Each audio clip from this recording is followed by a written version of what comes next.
Hi, my name is Jill. I am the executive producer from Raw Material on James 5th Catherine. The role of the producer really is to oversee all elements of the production, from the script to the final production getting onto stage. We usually find the money to make the production, so we often work with organisations like Creative Scotland to raise funds, and we also raise private subsidy for productions. We quite often commission the writer to actually write the play in the first place, and then we work to bring the creative teams together, so the lighting designer, the director, the sound designer, composer, these are all people that are involved really early on in the production. You know, it's quite varied. We work with the director to cast the production.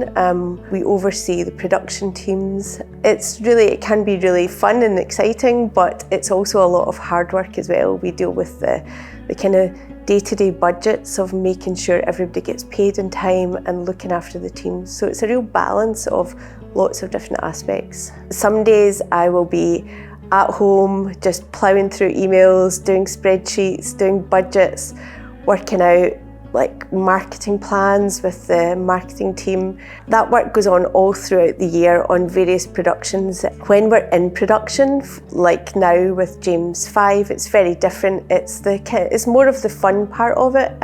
So you're in rehearsals, you're kind of making sure everything's ticking along as it should be, all the plans and schedules are happening when they need to happen. I started when I was probably about 19, working at the Tron Theatre in Glasgow, along with my co-producer from Raw Material, Margaret Ann O'Donnell.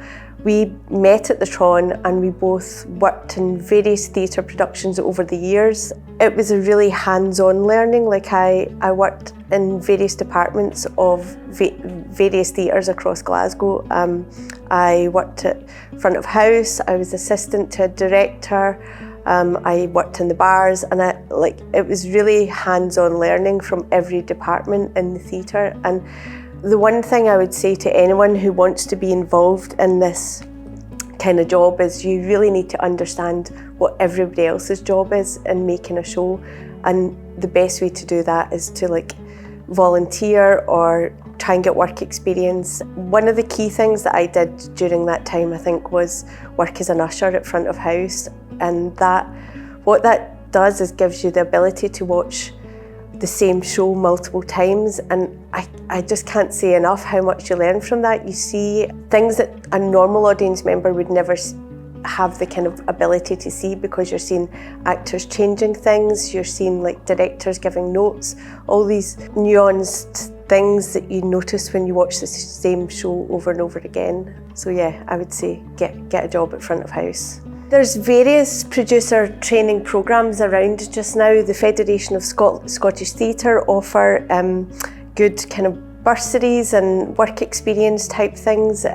Glasgow Uni, I think, run a programme, and there's various other independent producing schools, which I think are all great. It's a balance between the budget and the art, so you need to kind of be open to taking on both roles, both the artistic side of it, which is the kind of glory bit, I suppose, and the bit everybody likes. But theatre is risky. That's the thing we always talk about. There's always a risk in what the vision is for the piece of work and what you're working to make, and whether that lands with audiences. And ultimately, audiences are key. We're here to serve the audience. So I guess the challenge is sometimes forgetting that. We need to always be reminded that whatever we're doing and whatever we're working towards, ultimately it's to get it in front of an audience and to get a reaction and to change people's lives, or to make them think about something they wouldn't have otherwise thought about. The best bits of the job, without a doubt, are probably standing at the back of a theatre on the first night of a new production and actually seeing that kind of reaction from the audience. That's quite a special feeling, and it's like a total privilege to be in that position, and to have helped a piece of work on its journey, or helped an artist to express something that ultimately connects with their audience.